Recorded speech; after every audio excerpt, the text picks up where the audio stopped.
Un feliz miércoles 28 de octubre, ya mitad de semana, en un día muy complicado, de noticias muy complicadas que tocan a los aumentos de contagios en Estados Unidos, en Europa, posibles nuevas restricciones también en Alemania, en Francia.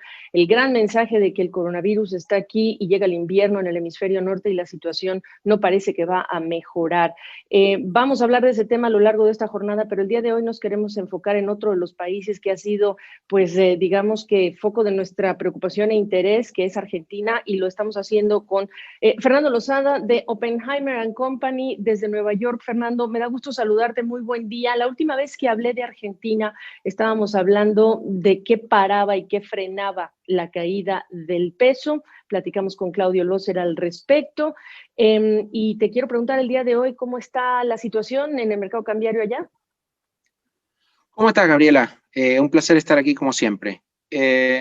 Mira, lo que ocurrió ayer fue que el gobierno envió una señal que hasta cierto punto uno puede considerar como positiva, porque le dijo al mercado, bueno, vamos a financiarnos más en el mercado de deuda local en lugar de emitir más pesos. Eso es positivo, pero todavía falta lo principal, que es un programa macroeconómico consistente con un sendero de convergencia hacia el equilibrio fiscal. Todavía eso no lo tenemos. Ayer el gobierno emitió deuda por el equivalente al tipo de cambio oficial, un poco más de 3.000 millones de dólares. De esa cantidad, la mitad es un bono indexado por el valor del dólar, es decir, que te paga más si el tipo de cambio se deprecia. Y esto es algo que el ministro Guzmán, el ministro de Economía, venía repitiendo que no quería hacer. La semana próxima el gobierno va a emitir deuda en dólares para canjearla por deuda en pesos, para satisfacer a los inversores extranjeros que quieran desprenderse de los papeles en pesos. Esto también va en contra de lo que Guzmán había dicho en el pasado. Es decir, que hay inconsistencias todavía en el mensaje y en el programa. Obviamente esto es mejor que financiarse con emisión de pesos, pero tampoco es sostenible porque el gobierno no puede colocar deuda sin límite. En un momento choca contra la pared, se queda sin demandantes por esta deuda y las tasas de interés aumentan y eso te afecta la inversión y el crecimiento. Eso quiere decir Eso es lo que, ocurrido ayer. perdona la interrupción, eso quiere decir que el ministro Guzmán está cambiando de parecer, presionado por lo que algunos en los medios, y creo que fue Clarín que dijo que el presidente Fernández habría dado 2 semanas al ministro Guzmán para que algo ocurriera definitivo, que le pusiera piso o le pusiera, digamos, un tapón a esta huida del peso. ¿Ese es el mensaje? Y si ese es el mensaje, yo sé que faltan otros componentes en esto para mandar una señal inequívoca que genere mayor confianza, pero si esto es en contra de lo que quería el ministro, ¿qué más esperarías?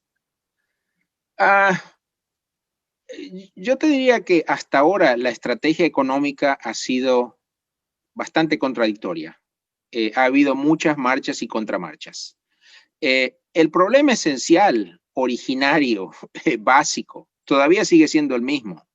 El sector público en Argentina gasta más de lo que recauda. Esto ha sido así por décadas, con mayor o menor intensidad, pero casi siempre ha habido déficit fiscal en Argentina. Esto significa que el país o tiene que endeudarse para cubrir este déficit o llega un momento en que y entonces llega un momento en el que no puede pagar más, o tiene que emitir pesos para cubrir este desequilibrio fiscal. Esto genera eventualmente inflación y empuja a que la gente se vaya del peso y se pase a dólares. Esa es la historia crónica de Argentina, por lo menos en los últimos 4, 5, 6 décadas. Durante esta semana, seguramente lo habrás visto, la actual vicepresidenta y expresidenta Cristina Fernández de Kirchner publicó una carta abierta muy comentada, diciendo que el principal problema de Argentina es la bimonetariedad, que la gente piensa en pesos y en dólares. Esto para mí no es correcto. Eso es un síntoma, pero no es el problema. El problema de la Argentina son los déficits recurrentes, que han generado inflación muy alta en promedio, y esto es lo que ha minado la confianza en la moneda doméstica. ¿Por qué los argentinos huyen del peso? No es que sean extraterrestres, ni que no les guste su propia moneda, ni que sean gente de color verde. Aquí lo que ocurre es que durante muchos años el valor de la moneda ha estado siendo minado. Entonces, si tu moneda no te da la posibilidad de preservar valor, obviamente vas a querer cambiarte a una moneda que te lo dé. En cuanto a lo que va a hacer el ministro Guzmán, yo no lo sé si es que ha cambiado de opinión o si es que el presidente lo ha convencido. Lo que sí sé es que sin un programa, sin un sendero fiscal creíble, cualquier estabilización de la moneda que vayamos a tener va a ser una cuestión temporaria. Para tener una solución permanente, lo que necesitamos es resolver el problema original, y el problema original es un problema fiscal. En una conversación con Alejandro Werner y también con Cristalina Georgieva, de la que, bueno, pues te compartí ya hace unos días esas entrevistas, pues incorporamos un tema que también es importante. Cristina Fernández de Kirchner quizá debió haber dicho también que el error humano es el otro gran problema, porque lo que comunican los ministros o lo que los mensajes que están mandando al mercado, a los ciudadanos, son mensajes confusos, y eso también en muchas crisis pasadas en Argentina hemos visto cómo se ha consumido muy rápido y desperdiciado el capital político que tienen las autoridades. Yo supongo que le habrá faltado a Cristina Fernández el mea culpa, en tu opinión personal, pero ¿qué me dices del actual ministro y con cuánto capital cuenta para avanzar lo que sea que siga incluyendo, tener credibilidad en ese plan después de todo lo que ha dicho y todo lo que ha hecho? Mira, lo que dices es muy certero. Para que una política sea creíble y efectiva, se necesita no solamente que el plan sea consistente, sino que la persona que lo ejecuta y lo comunica también sea creíble y consistente. Si el ministro nos ha dicho al principio que la estrategia era una y ahora la misma persona nos está diciendo que la estrategia es diferente, entonces uno debería esperar que los inversores y la gente del mercado se tome una pausa y diga, bueno, pero ¿a quién le tengo que creer? ¿Al que me contaba la historia en el momento 0 o al que me la está contando en el momento 1? Si el ministro y sus colaboradores y el gobierno más amplio han encontrado las soluciones, bienvenidas sean. Pero cuando tienes problemas de credibilidad de los funcionarios, aún una política buena puede fracasar. Porque, de nuevo, para que una política sea efectiva, se necesita no solamente que esté bien pensada, que esté bien diseñada, sino que el doctor que te suministra la medicina sea creíble. Totalmente. ¿Qué te dice el mercado? Ya no te pregunto por tu opinión, pero como están transando los bonos y todas estas señales que se están enviando, que habrá que cambiar autoridades en el Banco Central, que habrá que cambiar de autoridades en el Ministerio de Economía, ¿qué dice el mercado al respecto? Vamos a tener que ver cómo reacciona el mercado a las medidas de ayer. Yo creo que en el corto plazo podríamos tener un poquito de calma, pero de nuevo, para que esta calma sea permanente, lo que vamos a necesitar es que lo que el mismo presidente Fernández dijo que no quería hacer hace unos meses, se tenga que hacer. Recuerda que Fernández dijo que él no creía en planes. Ninguna economía moderna funciona sin un plan macroeconómico consistente. Lo que nos queda por delante ahora es cómo va evolucionando la negociación entre el gobierno argentino y el Fondo Monetario Internacional. Ese es el gran mojón, el gran benchmark, como se dice aquí, de las próximas semanas. Yo creo que la negociación no va a ser fácil. El fondo tiene una creencia muy importante con Argentina, más de 40.000 millones de dólares. Me parece que no es obvio que el fondo le quiera prestar más a Argentina, pero ciertamente Argentina no está en situaciones de repagarle en el corto plazo. Así que yo creo que la actitud de Washington seguramente va a ser flexible en el corto plazo.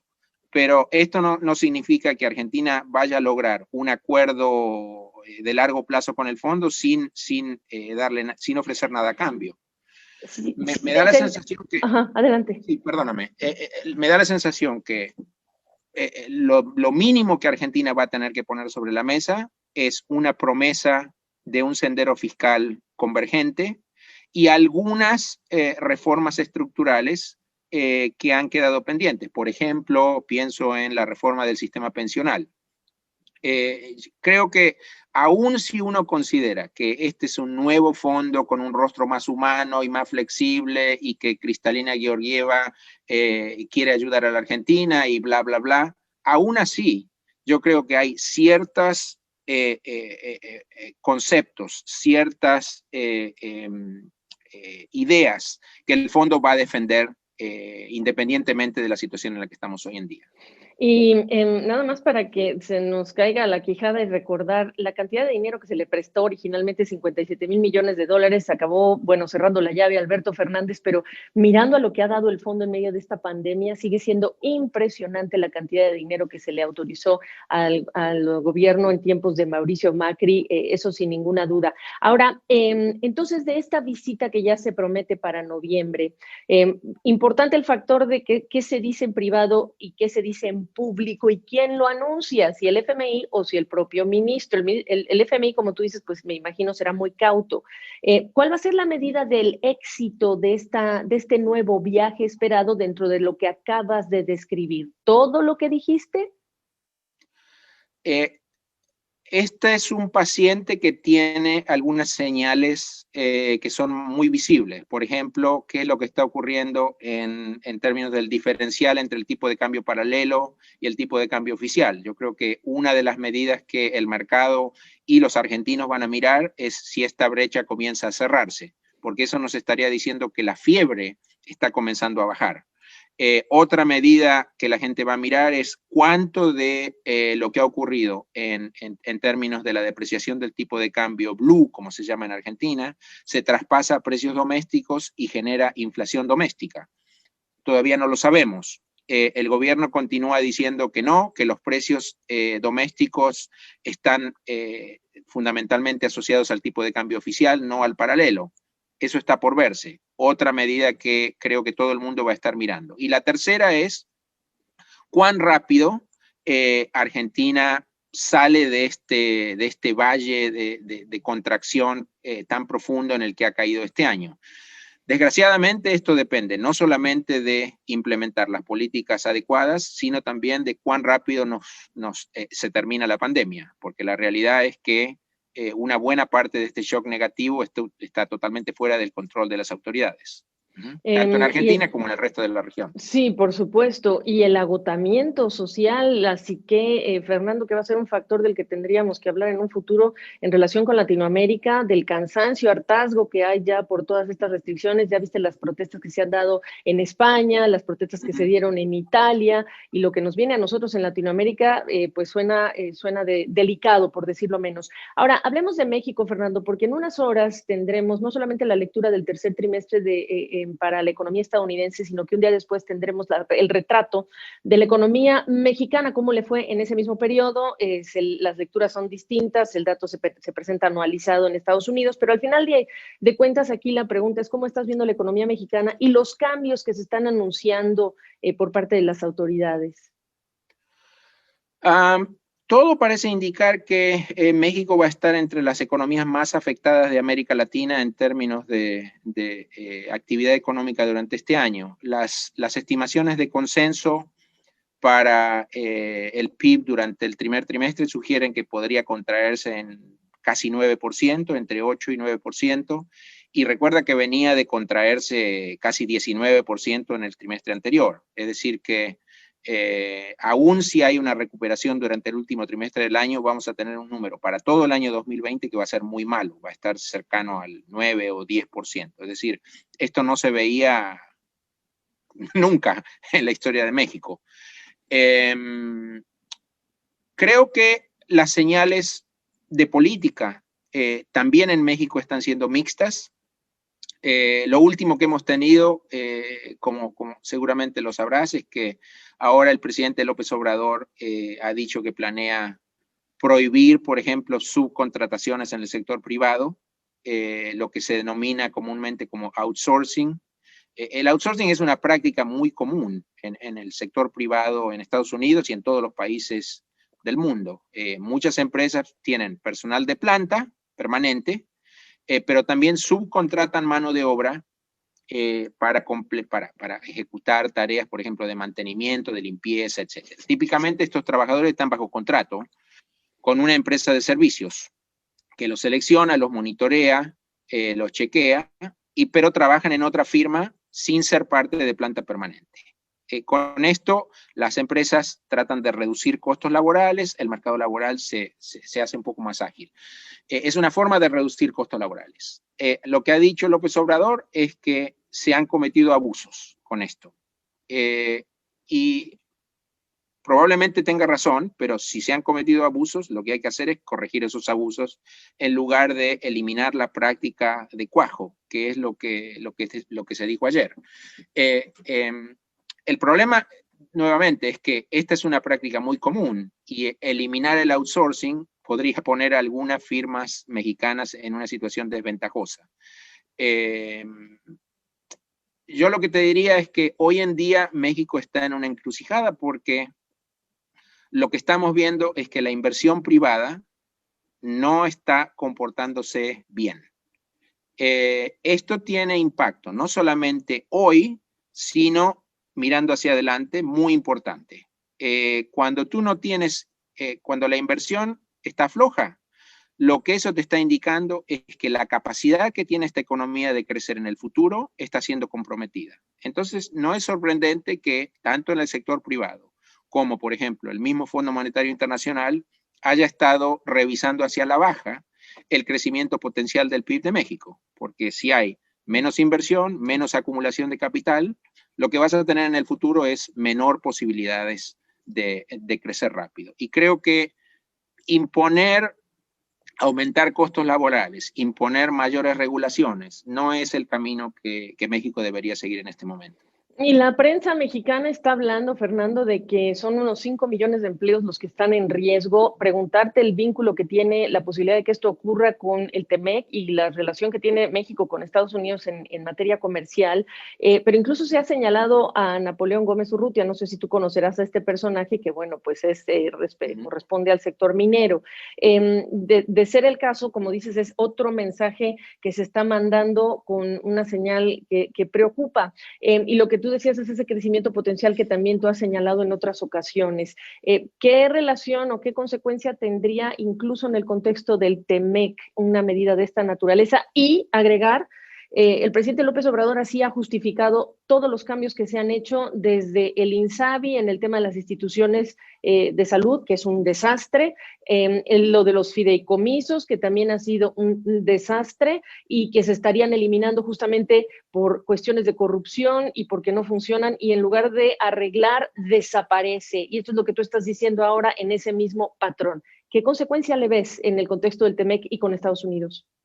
El tema específico del outsourcing, yo creo que no va a ser una cuestión de disputa grande dentro del TEMEC. La disputa del TEMEC creo que viene por otro lado, está mucho más relacionada con las posibles decisiones de política energética que López Obrador vaya a tomar en el futuro. El tema del outsourcing, yo creo que lo curioso es que aquí lo que probablemente sea la intención, si la intención es defender a los trabajadores mexicanos, la ironía es que por ahí esto termina siendo un problema en lugar de una solución, porque podría reducir la demanda por trabajo temporario y al final del día lo que te quedas con menor nivel de empleo y con firmas que son menos competitivas en México versus sus competidores fuera del país. Así que me da la sensación que el tema del outsourcing es un problema mucho más doméstico que para el TEMEC. Me preocuparía mucho más pensando en el TEMEC cuáles son las decisiones que el gobierno va a tomar en términos de política energética. Ya sabes que hubo un grupo de más de 40 senadores en Estados Unidos que le envió una carta al presidente Trump, indicando que no están muy felices con los anuncios recientes en términos de política energética y que podrían ser violatorios del TEMEC. Eso yo creo que es un tema a monitorear en el futuro. Y si gana Biden, olvídate que el Acuerdo de París y el revivir el carbón y todo lo que está pasando con la refinería también son temas importantes. Para cerrar, Fernando, nada más, en tu radar, ¿qué países y circunstancias particulares te ocupan también de nuestra región?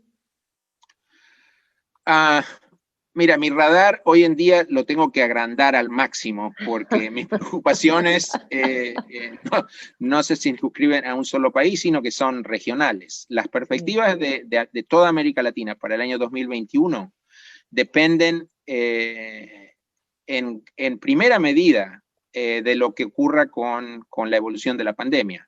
Esto para mí es muchísimo más importante que el resultado de la elección de Estados Unidos la semana próxima. Porque gane quien gane, sea Biden o Trump, si todavía tenemos el virus con nosotros, los problemas no van a desaparecer.